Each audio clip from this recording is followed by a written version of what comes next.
හොඳයි අපි එතකොට අපේ සම්භාවිතා ඒකකයේ ඊළඟ කොටස කතා කරනවා නියැලී අවකාශයේ කොටු දැලක නිරූපණය. ඒ කියන්නේ ලක්ෂ්‍ය ප්‍රස්ථාර කියන කොටස.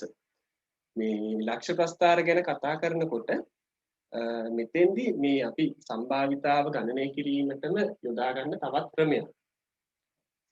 කිසියම් සිතියක සම්භාවිතාව ගණනය කිරීමට යොදා ගන්න තවත් ක්‍රමයක්. හරිද? එතකොට මේ ලක්ෂ්‍ය ප්‍රස්ථාර ගැන හැඳින්නුවොත් එහෙනම් මේකේ මේ මාතෘකාවෙන් මම දීලා තියෙනවා ඔයගලන්ට පේනවා ඇති නියැලී අවකාශයේ කොටු දැලක නිරූපණය කියලා. එතකොට මෙතෙන්දිත් අර අපි පාඩමේ මුල ඉඳලම කතා කරානේ නියැලී අවකාශය ගැන. නියැලී අවකාශය ගැන අපි ලොකු කාලයක් අරගෙන ගොඩාක් උදාහරණ අරගෙන කතා කරා ඔයගලන්ට මතක ඇතිනේ. එතකොට මෙන්න මේ කතා කරපු නියැලී අවකාශය ආයි මෙතෙන්ට එනවා. මෙතෙන්ට වැදගත්. එතකොට මොකද්ද මේ මාතෘකාවෙන් මේ ලක්ෂ්‍ය ප්‍රස්ථාර කියන එකේ අදහස මේකෙම තියෙනවා. නියැලී අවකාශයේ කොටු දැලක නිරූපණය. කියන්නේ ප්‍රස්ථාර ඒක ඔයගොල්ලෝ දන්නවා අක්ෂ දෙකක් තියෙනවා නේද? එතකොට මේකෙත් අපි යොදා ගන්නවා අක්ෂ දෙකක්. සිරස් සහ තිරස් අක්ෂ දෙකක්. ඒ අක්ෂ දෙකේ මේට අදාළව අපි මේ කිසියම් සිදුවීමක නියැලී අවකාශය කියන එක දැන් දන්නවනේ නේද? එතකොට නියැලී අවකාශය ඒවා අපහු මතක නැත්නම් ඔයගොල්ලන්ට පුළුවන් අර මුල් පාඩම් ටික YouTube දාලා තියෙන්නේ ඒවා ආපහු අධ්‍යයනය කරලා බලන්න. උදාහරණත් එක්ක මේවා ගොඩක් පැහැදිලි කිරීම තියෙනවා. හරිද?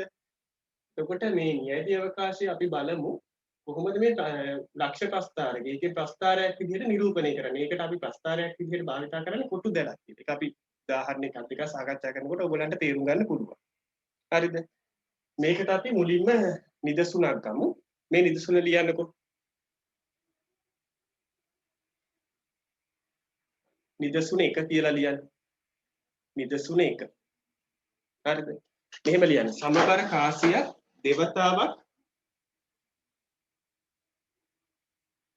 උඩ දැමීමේ සසම්භාවී පරීක්ෂණය සලකනවා. ලියන්නේ නිදසුන 1. සමබර කාසියක් මම කෙටියෙන් ලියන්න.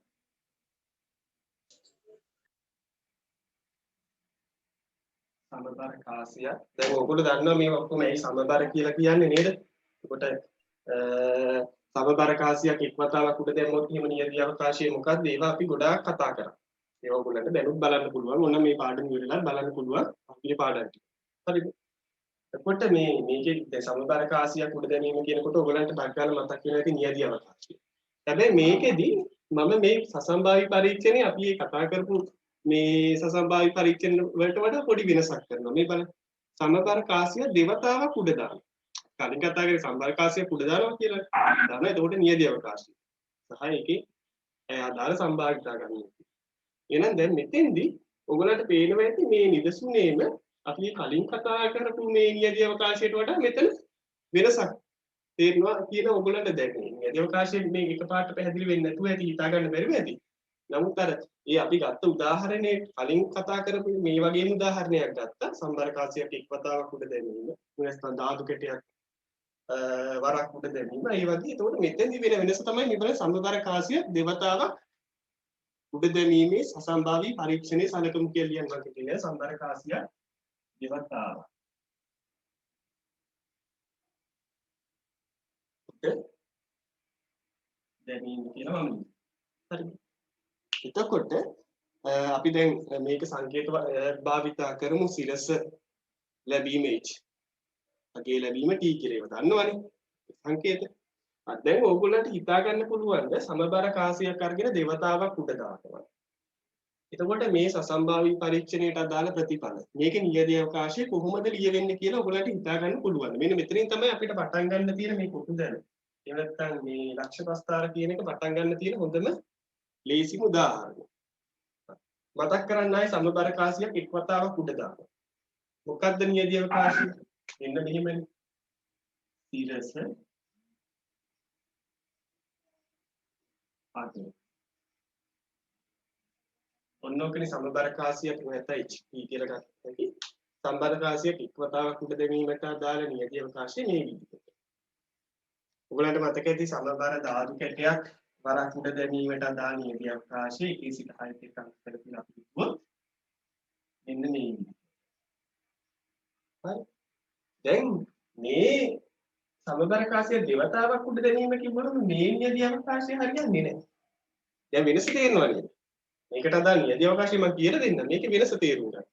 එතකොට මෙතන මේ සිදුවීම් දෙකක් තියෙනවා. අවස්ථා දෙකකදී මේ කාසිය උඩ දානවා. හරිද? එතකොට අවස්ථා දෙකක්. එහෙම නැත්නම් සිදුවීම් දෙකක්. ගත්තාම අන්න ඒ වගේ සිදුවීම් දෙකකට එහෙම නැත්නම් අවස්ථා දෙකකට අදාළ මේ නියැදි අවකාශයක්. එහෙම නැත්නම් සම්භාවිතා ගණනය කිරීම සඳහා තමයි අපි මේ ලක්ෂ්‍ය ප්‍රස්ථාර භාවිතා කරන්නේ. ලක්ෂ්‍ය ප්‍රස්ථාර භාවිතයෙන් මේවැ සම්භාවිතා පහසුවෙන් ගණනය කරන්න පුළුවන්. හැබැයි ඒකටත් වැදගත් වෙන්නේ මේ සසම්භාව්‍ය පරීක්ෂණයට අදාළ නියැදි අවකාශය. දැන් එතකොට අපි මේකේ නියැදි අවකාශය කොහොමද ගොඩනගන්නේ? කොහොමද ලියන්නේ කියන එකයි බලන්න ඕනේ. එහෙනම් මේක වෙන්න බෑ. සිරස වගේ එහෙම වෙන්න බෑ. සම්භාව්‍යකාශය අපි කතාවක් උඩ දැමීම නෙමෙයි. ධාතු කැටයක් එක් වතාවක් උඩ දැමීම. හරි.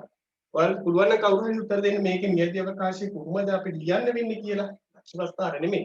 මේකේ නියැදි අවකාශය හොයා ගන්න ඕනේ, ලියන්න ඕනේ. ප්‍රකාශ කරන්න ඕනේ නියැදි අවකාශය. කොහොමද ඒක ලියන්න වෙන්නේ? අදහසක් දෙන්න බලන්න පොඩි. මේක නෙමෙයි. හරි අපි මේක ප්‍රායෝගිකව හිතමු. අපි කාසියක් අරගෙන උඩ දානවා. එතකොට මේ සසම්භාව්‍ය පරීක්ෂණයේ විදිහට නිදසුන එකේ විදිහට කාසිය දෙවතාවක් උඩ දානවා. හරිද? ඉතින් මම කාසිය අරගෙන නැත්නම් ඔයගොල්ලෝ කාසියක් අරගෙන උඩ දැම්ම එකපාරක්. වැටුණා සිරස. H කියලා හිතමුකෝ. H වැටුණා. ආයෙ පාරක් උඩ දානවා. ඒ වතාවෙත් සිරසම ලැබුණා කියලා හිතන්නේ. ඔන්න පළවෙනි වතාවෙත් සිරස ලැබුණා. ඊළඟට මේ දෙවෙනි වතාවෙත් සිරස ලැබුණා. දැන් මොකද හිතෙන්නේ? ඔන්න ඔය සිදුවීම මේ නියැදි අවකාශයේ එක නියැදි ලක්ෂ්‍ය. ඔන්න මම ඒක ලියනවා. පළවෙනි වතාවෙත් සිරස, දෙවෙනි වතාවෙත් සිරස.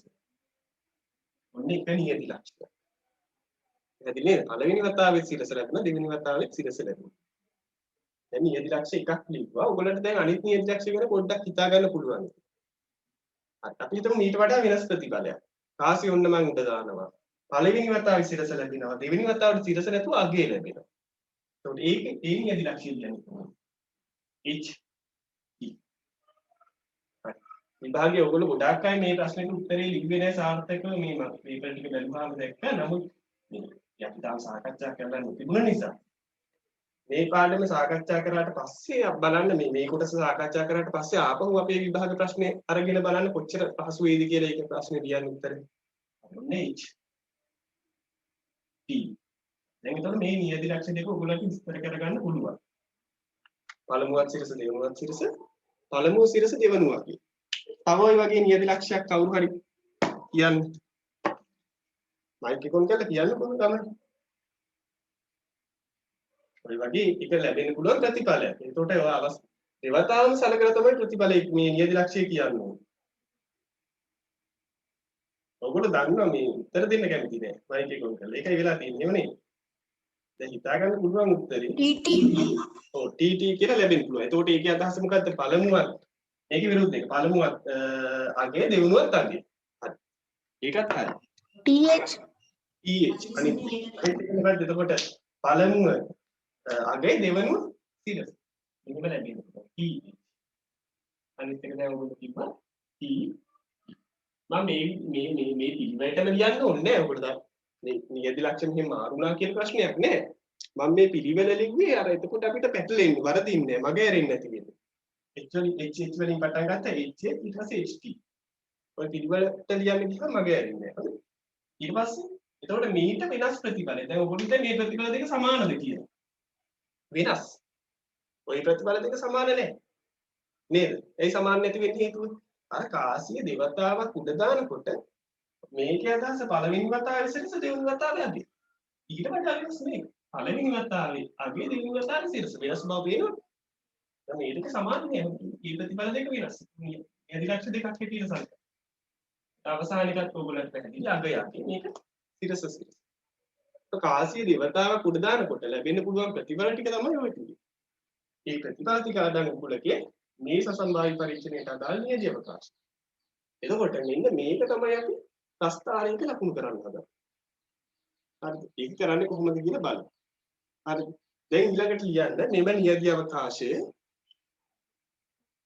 ප්‍රස්ථාරයක ඒක ලක්ෂ්‍ය ප්‍රස්ථාරයක දක්වමු. නැත්නම් කුරුදු දැලක නිරූපණය කරමු කියලා කියනවා. දැන් මෙම නියැදි අවකාශයේ ප්‍රස්ථාරයක දක්වන පුද්ගලක නිරූපණය කරන.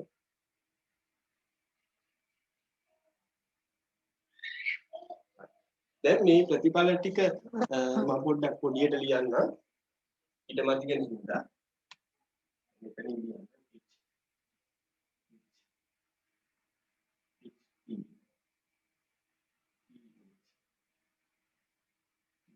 ප්‍රතිඵල හතරක් නියත ලක්ෂණ හතරක් තියෙනවා.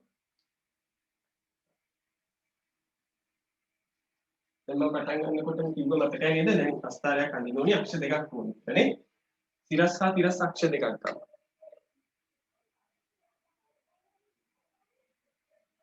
ඔන්න එකක්. හරි. නාමි. ඔය අක්ෂ දෙකට ගන්නවා මෙන්න මේ අවස්ථා දෙක. මොකක්ද අවස්ථා දෙක? පළමු වතාව. ඒ කියන්නේ පළමු වතාවේ කාසිය උඩ දාන එක. එක අක්ෂයකට. දෙවෙනි වතාවට කාසිය උඩ දාන එක අනිත් අක්ෂයට. කොට මේ අක්ෂයට පළවෙනි වතාවට උඩ දැමීමේ ගත්තත් හරි පළවෙනි වතාවට උඩ දැමීමේ මේ අක්ෂයට ගත්තත් හරි ඒක ඔයගොල්ලෝ කැමති විදිහට. හරිද? එතකොට මම පළමු වතාව ගන්න මේ අක්ෂයට. ඔයගොල්ලෝ මේ අක්ෂය ගන්න. මේකේ නිරූපණය කරනවා පළමු වාරය කියලා. පළමු වාරය. එහෙනම් මේක දෙවන වාරය. එන දෙවෙනි වතාවට උඩ දාන්න. හරිද? මේක පළමු වාරයේ උඩ දැමීමේ නිරූපණය කරොත් මෙතන දෙවෙනි වාරය වෙනවා. එතකොට හැමතිස්සෙම ওই වගේ සිදුවීම් අවස්ථා දෙකකට හරි එහෙම නැත්නම් පරීක්ෂණ දෙකක් එකපාර කරනවා නම් ඒ පරීක්ෂණ දෙකට අදාළව හරි හැමතිස්සෙම සිදුවීම් මේ අවස්ථා දෙකකට හරි පරීක්ෂණ දෙකකට හරි තමයි මේ ප්‍රස්ථාරය අක්ෂ දෙකයිනේ ගන්න පුළුවන්. අදාළව මේ අක්ෂ දෙක අපි සටහන් කරගන්න ඕනේ. මොකද්ද මේ කියලා වෙන වෙනම අක්ෂ දෙක තීරණය කරන්න ඕනේ. හරිද? ඔන්න පළවෙනි පියවර. දැන් ඔයගොල්ලන්ට පැහැදිලි ඇති ලක්ෂ්‍ය ප්‍රස්ථාරයක් අඳිනකොට මේක විභාගෙට බොහෝ දුරට ලකුණු කරලා දෙනවා. එහෙම දුන්නා නේද කියපා මේ පාර ලියපු විභාගෙ පරිභාගෙ මාක්ස් ලකුණු කරලා දීලා ඉන්නවා. හරි ඊට පස්සේ එහෙම නැති වුණත් ඔයගොල්ලෝ අක්ෂ දෙක නැත්නම් සිරස් සහ තිරස් ඒ දෙක වෙන් කරගත්ත මොන අවස්ථාවකද තියෙන. පැහැදිලි නේද? හරි දෙවෙනි පියවර විදිහට බලන්න මෙන්න මෙහෙම කල්පනා කරන්න. දැන් මේ පළමු වාරයේ මොකද්ද කරන්නේ? සමබරකාසී උඩ දානවා. සමබරකාසී උඩ දානකොට මේ පළමු වාරයේ ලැබෙන්න පුළුවන් ප්‍රතිඵල මොනවද කියලා හිතන්නේ. කාසී එක්ක සිරස නැත්නම් අඩි. අන්න ඒක මාක් කරගන්න. එක්ක සිරස නැත්නම් අඩි. ඊළඟට මේ අක්ෂයට එන්නේ දෙවෙනි වාරය. දෙවෙනි වාරයේ උඩ දානකොට ලැබෙන්න පුළුවන් ප්‍රතිඵල මොනවද? ඔය ප්‍රතිඵල දෙකමනේ සිරසයි අගයයි. ඔය පිළිවෙලටම ලියා ගන්න එක ලේසි. හරි මේ පිළිවෙලටම ලියා ගන්න එක ලේසි. එක්ක සිරස ඊට පස්සේ අගය කියන ඔය පිළිවෙලටම ලියා ගන්න. මේ සිරස දැන් කතිර දැමී කතිර ලකුණු කිරීමෙන් තමයි මේ නියති ලක්ෂ්‍ය හතරක් තියෙනවනේ. ওই නියති ලක්ෂ්‍ය හතර සැලකුවේ. මම මෙන්න මේක කතිරයක් දාන්න මේකත් එක්ක සංසන්දනය කරන්න. මේ ප්‍රතිඵල හතරක් නියති ලක්ෂ්‍ය හතරක් එක්ක සංසන්දනය. මම මේ කඩියක් කියන්නේ ඔයගොල්ලන්ට මේ මෙතන මෙතන මේ පළමුව සිරස දෙවෙනිව සිරස කියන ඒක හිතා ගන්න මේකේ මුල් නැති හින්දා. කඩිය ටිකක් ගන්න. මම මෙහෙම කතිරයක් දාන්න. ඊළඟ මේ කතිරේ අදහස මොකක්ද? මේ කතිරේ අදහස තමයි පළමු වාරයේ සිරස ලැබිලා දෙවෙනි වාරයේ සිරස ලැබීම. එතකොට මේ සැලකුණු කරපු මේ ලක්ෂය මෙතනින් කොයිකද? මේ හතරේ. මේක පැහැදිලි නේද? ඊළඟට මම ලකුණු කරනවා පළමුව සිරස දෙවෙනිව අගය කියන මෙන්න මෙතන. පළමුව සිරස දෙවෙනිව අගය. පළමුව සිරස දෙවෙනිව අගය. කොයි ලක්ෂයද ලකුණු කරේ මම? මේ දෙක අතරේ. පළමුව සිරස දෙවෙනිව අගය. ලෝක ලක්ෂය. ඊළඟට මෙතනයි යන්න මම බලන්න. පළමු වගේ දෙවෙනි සිරස. පළමු වගේ දෙවෙනි සිරස. ඕක තමයි ලකුණු කරේ නිරූපණය කරේ. එන අන්තිමේ අගය පළමුවත් අගය දෙවෙනිවත් අගය. එතකොට මේකට අපිට උදාහරණ ගොඩාක් කතා කරන්න තියෙනවා. හරි. මේ විදිහේ හැම ලක්ෂයක්ම ලකුණු වෙන්නේ නැති ඒවාක් තියෙනවා. ඒවට විවිධ නම් තියෙනවා. අපි මේ විදිහේ උදාහරණ විදසු කීපයක් සටහන් කරගමු. දැන් මේක සටහන් කරගන්න මම හිතන්නේ ඔයගොල්ලන්ට ලක්ෂ්‍ය ප්‍රස්ථාර හඳුනා ගන්න මේ උදාහරණ ප්‍රමාණවත් වෙන්නේ හඳුනා ගන්න. හරිද? එතකොට මේ නියදී අවශ්‍යතාවය කොටුදැලක නිරූපණය කියන එක හඳුනා ගන්න. එතකොට මේ අක්ෂ කීයක් ගන්නවද? ඒවා කොහොමද නම් කරගන්නේ? අක්ෂ වල අපි මේ නියදී අක්ෂ සලකුණු මේ අක්ෂ නම් වලට බෙදාගන්න ප්‍රතිඵල කොහොමද? ඉතින් මේ නියදී අක්ෂ ටික නියදී අවකාශය නිරූපණය කරගන්නේ කොහොමද? අතිර වලින් සලකුණු. හරිද? දැන් ඔන්න සාකච්ඡා කරගන්න පුළුවන්.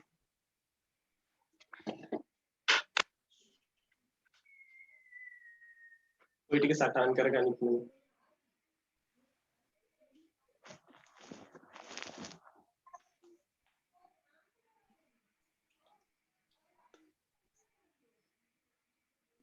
හරි ඉවර නම් ටක් ගාලා කියන්න.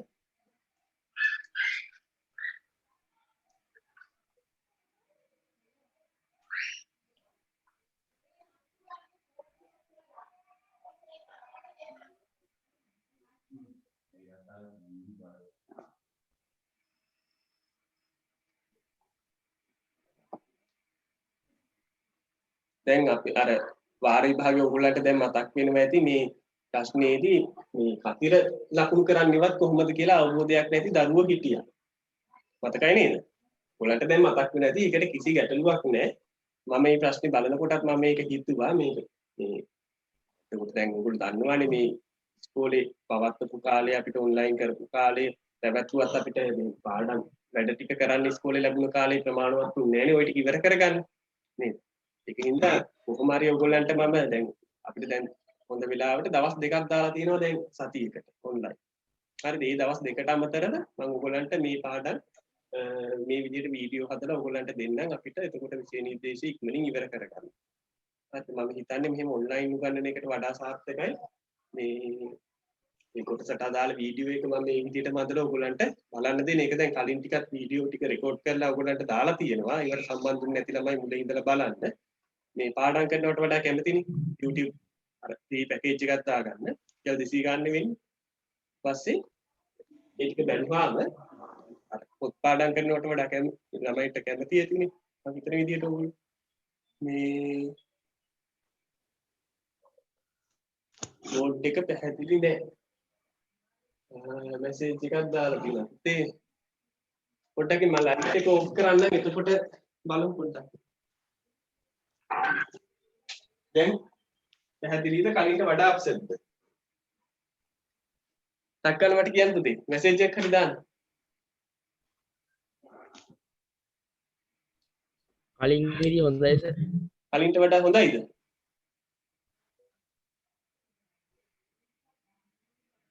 කලින්ට වඩා හොඳයි නේද?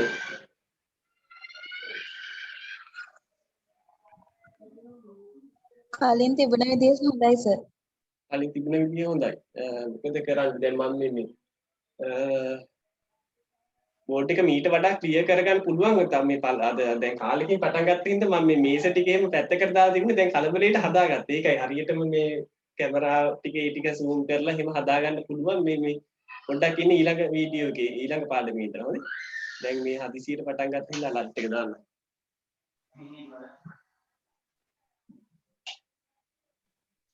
හරි මේක හරි නේද? හරි. ඔයාලට මම දැන් මේ අද වෙලාව ඉවරුණා මේ පාඩම් කොටස ගොඩාක් උදාහරණ නිදසුන් කතා කරන්න තියෙනවා. ඒ මම වීඩියෝ එකකින් දෙන්නම්. හරි. YouTube දාලා link එක එවන්න. හරි කියන්න දෙවෙනි නිදසුන දෙක. මේක මම කියන එකත් එක්ක පුතේ හොඳට අහුම්කම් දීලා ඉන්න මේ දැන් අර මට මේ මගේ ස්ක්‍රීන් එකේ මේ හොඳට පේනවා. ඒකින්ද මම ඒක YouTube දාලා රෙකෝඩ් වෙන්න දාලා තියෙන්නේ. ඒක ඔයගොල්ලන්ට මේ ආයි YouTube දැම්මම නැවත ඒක බලන්න එතකොට පැහැදිලි වෙයි. හරි? බලමු මේ එහෙන් බලමු හරි? හරි. එතකොට පැහැදිලි වෙයි පොදුවට හරි? අපි ඊට පස්සේ අධ්‍යයනය කරමු. හරි ඊළඟ උදාහරණේ යන් නිදසුන දෙක. මොනේ කියන්නේ?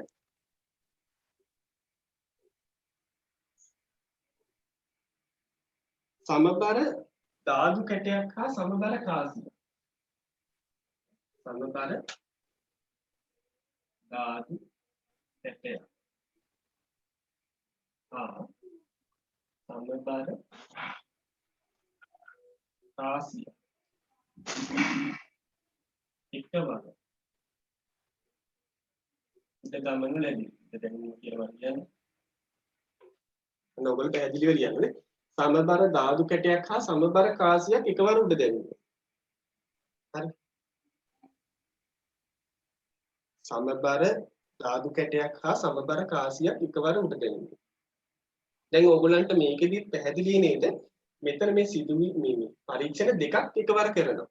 කලින් එකේදී තිබුණේ අවස්ථා දෙකකදී එකම කාසිය අවස්ථා දෙකකට උඩ දැම්මා. පළවෙනි වතාවට දැම්මා, දෙවෙනි වතාවට දැම්මා. ඒ පරීක්ෂණය අපි එකක් හැටියට සැලකුවා. එක පරීක්ෂණයක් හැටියට අවස්ථා දෙකකට දෙක ප්‍රතිඵල ගත්තා. දැන් මෙතන එකම අවස්ථාවකදී එකම අවස්ථාවේ මේ පරීක්ෂණයට යොදා ගන්න ද්‍රව්‍ය දෙකක්. එතකොට මේ දෙකෙන් ලැබෙන්නේ එකිනෙකට වෙනස් ප්‍රතිඵල. දැන් මෙතන ධාතු කැටය නිසා ධාතු කැටයේ ප්‍රතිඵල ලැබෙනවා කියලා අපි හිතමු 1 ඉඳලා 6 වෙනකන් අංක වලින් එකක් ලැබෙනවා. කාසියේ සිරස හරි අගය හරි ප්‍රතිඵල ලැබෙනවා. හරිද? එතකොට මේ කාසියේ ධාතු කැටය එකපාර උඩ දානවා. දැම්මහම අර අපිට නිරීක්ෂණය වෙනවා ධාතු කැටයේ ප්‍රතිඵලයකුයි කාසියේ ප්‍රතිඵලයකුයි අපිට නිරීක්ෂණය කරගන්න පුළුවන්. හරිද? කොහොම වැටේද කියලා දන්නේ අපි හිතමු ඒ මොකක් හරි ලැබෙන ප්‍රතිඵල දෙක අපේ එක නියති ලක්ෂ්‍යයක්. හරිද?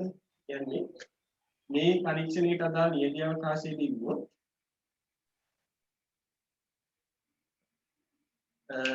අපි හිතමු ධාතු කැටයේ උඩ දැම්මහම අග එක ලැබුණා කියලා.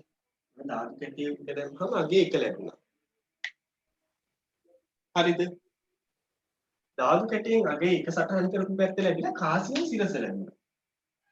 දැන් මම මෙහෙම ලිව්වහම ඔයගොල්ලන්ට ඉතුරු ප්‍රතිඵල ටික ඉතුරු නියති ලක්ෂ්‍ය ටික හිතා ගන්න පුළුවන් නේද? දැන් ඔයගොල්ලන්ට පැහැදිලි ඇති. අපි ධාතු කැටයක් විතරක් උඩ දාන එකේ නියති අවකාශي පාඩම ආරම්භයේදී කතා කරා. මේ පාඩම මූලික සංකල්පය. කාසි කතා කරා. දැන් මේ දෙක එකට සම්බන්ධ කරලා තියෙනවා. එතකොට මේකෙදි තියෙන විශේෂත්වය තමයි මේකට ඕනි ලක්ෂ්‍ය ප්‍රස්ථාරය. නේද? එතකොට අපි මේක මේ පරීක්ෂණ දෙකක් එකට සම්බන්ධ කරලා තියෙනවා. එහෙනම් ලක්ෂ්‍ය ප්‍රස්ථාරයක් ඕනි මේ ගැන අපිට විග්‍රහ කරන්න. එතකොට මම එක නියති ලක්ෂයක් මේකට අදාළ නියති අවකාශයේ මේ පරීක්ෂණයට අදාළ එක නියති ලක්ෂයක් ලිව්වා ධාතු කැටයෙන් එක කාසියෙන් සිරස කියලා. හරි. දැන් ඕගොල්ලන්ට ඒ වගේ ලැබෙන්න පුළුවන් අර ප්‍රතිඵල ටික හිතා ගන්න පුළුවන්. මොනවද තව ප්‍රතිඵල කීපයක් කියන්නේ?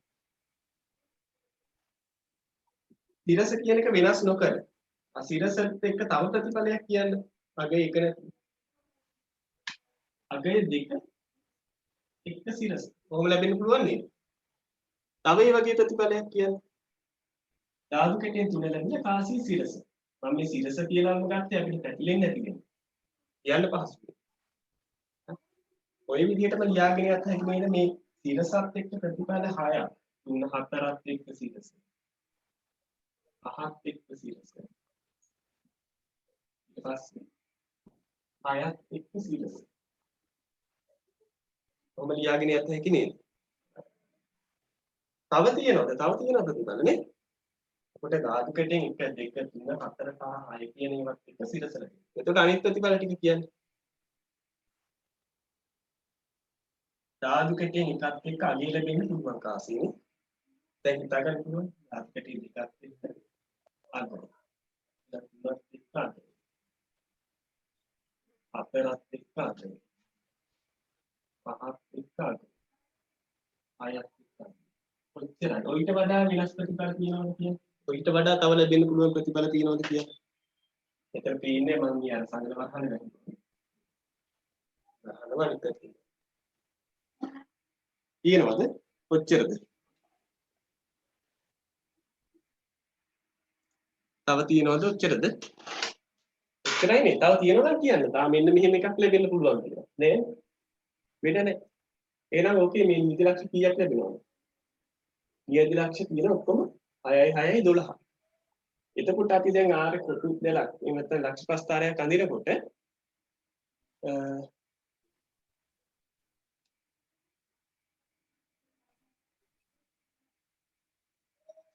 මේ මඩු පොඩ්ඩක් තව කැමරාව හිටින් කරලා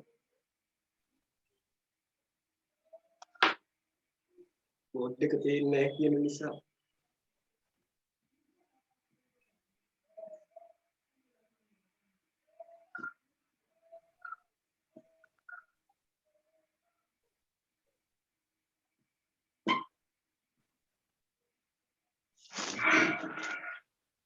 දැන් හරියි.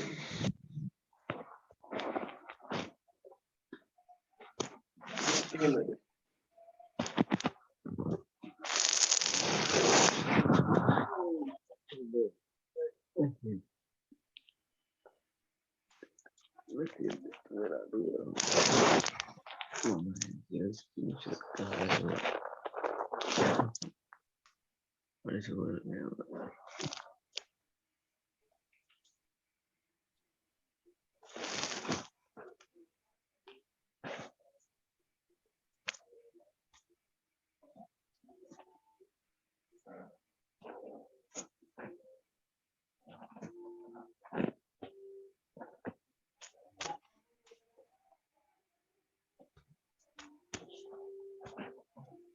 දැනට ওই තත්ත්වය තමයි.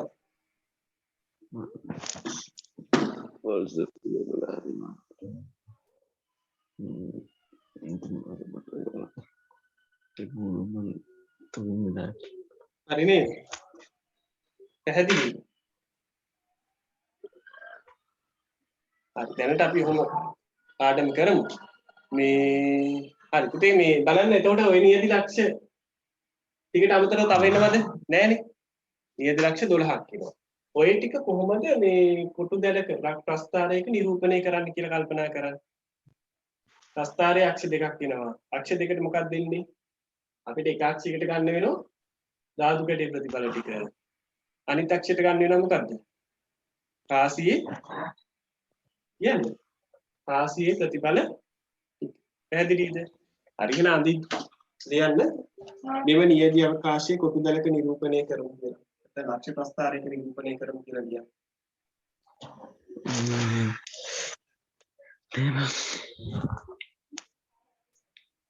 ලක්ෂ ප්‍රස්ථාරයක නිරූපණය කරමු කියලා ලියන්න. මම මේ අක්ෂය ගන්නවා ධාතු. මේ අක්ෂය සිරස් අක්ෂය ගත්තා ආසි. එතකොට මේ අර කලින් නිදසුනේදී අක්ෂ දෙකටම ආවේ එකම විදිහට. දැන් මේකෙදි වෙනස් වෙනවා. ධාතු කැටේ ප්‍රතිඵල ටික මේකට දානවා. එක ලැබෙන්න පුළුවන් දෙක. ඔය ටිකනේ. රාශි සිරස අග HT වල. දැන් කොහොමද මේ ලක්ෂ ටික ලකුණු වෙන්නේ? මේ විදිහට එකත් එක්ක සිරස, දෙකත් එක්ක සිරස, තුනත් එක්ක සිරස. මේ විදිහට හයක් මාර්ක්. ඊට පස්සේ එකත් එක්ක අග, එකත් එක්ක අග. මොකක් හයක් මාර්ක්. ලක්ෂ 12ක් ලකුණු. පැහැදිලි නේද? මම මේ පොඩ්ඩක් අඩේක් අඳින්නම්. ඒ ඉරි දෙකට මේ සිරස් මෙහෙම සිරස් මේ ලකුණු කරපු මේ අගයන් දෙපෙළ තැන තමයි කතිරේ දාන්න ඕනේ. නැත්තම් ළමයි මෙන්න මෙහෙමත් ලකුණු කරන්න තිබ්බා. මෙහෙම. කොහොමද ලකුණු කරන්නේ? කමන්නේ එහෙම ලකුණු කරන්න මේ කියා දීලා තිබුණේ නෑනේ මේ පාඩමේ. දැන් ලකුණු කරන්න එපායි. විරියදි ලකුණු කරමු. ඒවත් ලකුණු කරමු. දැන් පැහැදිලිනේ එහෙම නෙවෙයි ලකුණු කරන්නේ.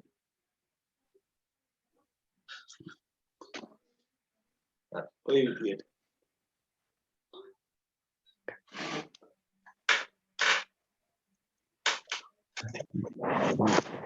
හරි.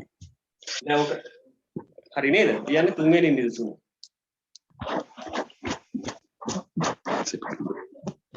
කියන්නේ තුන්වෙනි නිදසුන. මම කියන්නම් ඒක මම බෝඩ් එකේ අඳින්නේ නැහැ. උත්තරේ විතරක් මම අඳින්නම්. බෝඩ් එකේ ලියන්නේ නැහැ මම. නිදසුන 3 කියලා දාන්න. මේ A හා B ලෙස නම් කළ ධාතු කැට දෙකක්. ධාතු කැටය අනිත් ධාතු කැටය B. AB කියලා ධාතු කැට දෙක නම් කරා. ධාතු කැට දෙකක් ගන්න. ඔයගොල්ලන්ට ඉතින් ඔක්කොම හිතත හැකි. තව විදිහකට මේ අර පළවෙනි නිදසුනේ වගේ මේ කාසි දෙකක් ගන්නවා. කියලා AB ලෙස ලකුණු කරපු කාසි දෙකක්. ඉතින් ඒක ඔයගොල්ලෝ ඔය උදාහරණ වලට අනුරූපව ඔයගොල්ලෝ හිතන්න. හිතලා ඔයගොල්ලෝ තනියෙන් ඒවා වගේ නිදසුන් හදලා අධ්‍යයනය කරලා කරන්න. හරිද? A හා B ලෙස නම් කළ ධාතු කැට දෙකක් එකවර උඩ දමනු ලැබේ. එකවර උඩ දමනු නියැදි අවකාශයේ ලක්ෂ්‍ය ප්‍රස්ථාරයක නිරූපණය කරන්න. හරි. මුනි නිරූපණය කරන්න. මම උත්තරේ දාන්නම් බෝඩ් එකේ. නියැදි අවකාශයේ ලක්ෂ්‍ය ප්‍රස්ථාරයක නිරූපණය කරන්න.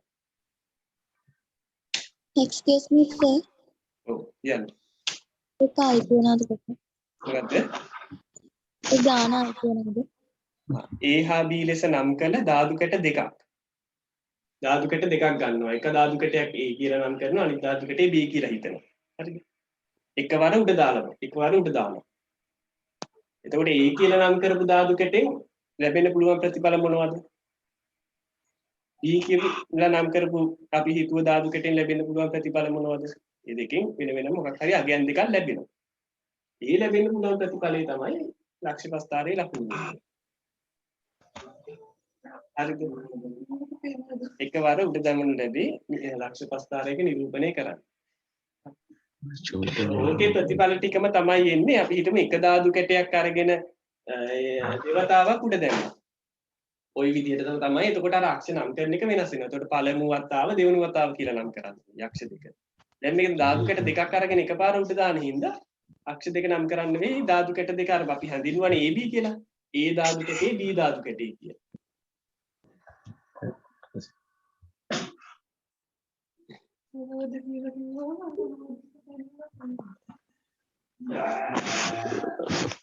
හරි. ඉක්මනින් ලකුණු කරන්න උත්තරේ.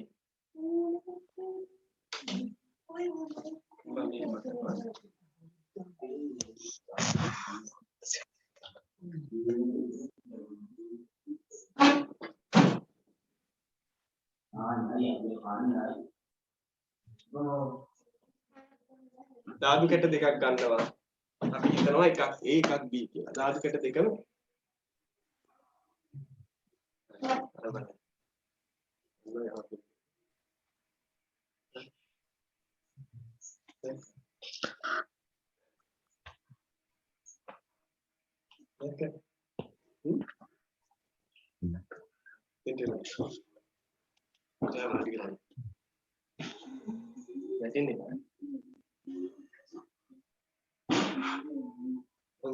බලාගෙන ඉන්න. හරි දැන් ධාතු කැට එක ධාතු කැටයක් A අනිත් ධාතු කැටේ B කියලා අපි හිතනවා. අක්ෂ දෙකට ගන්නවා A ධාතු කැටේ. අනිත් එක B ධාතු කැටේ. දෙකේම ප්‍රතිඵල මොනවද? එකේ ඉඳලා 6 වෙනකන් අගයන්නේ.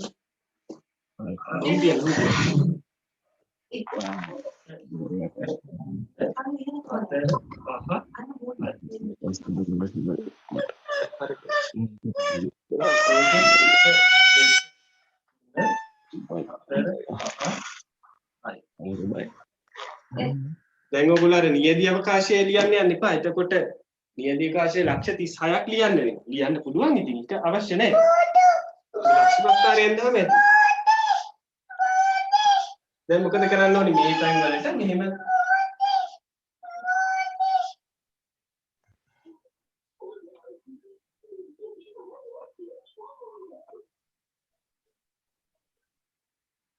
මොකද ඉතින් දැන් ඔයගොල්ලන්ට හැදිලා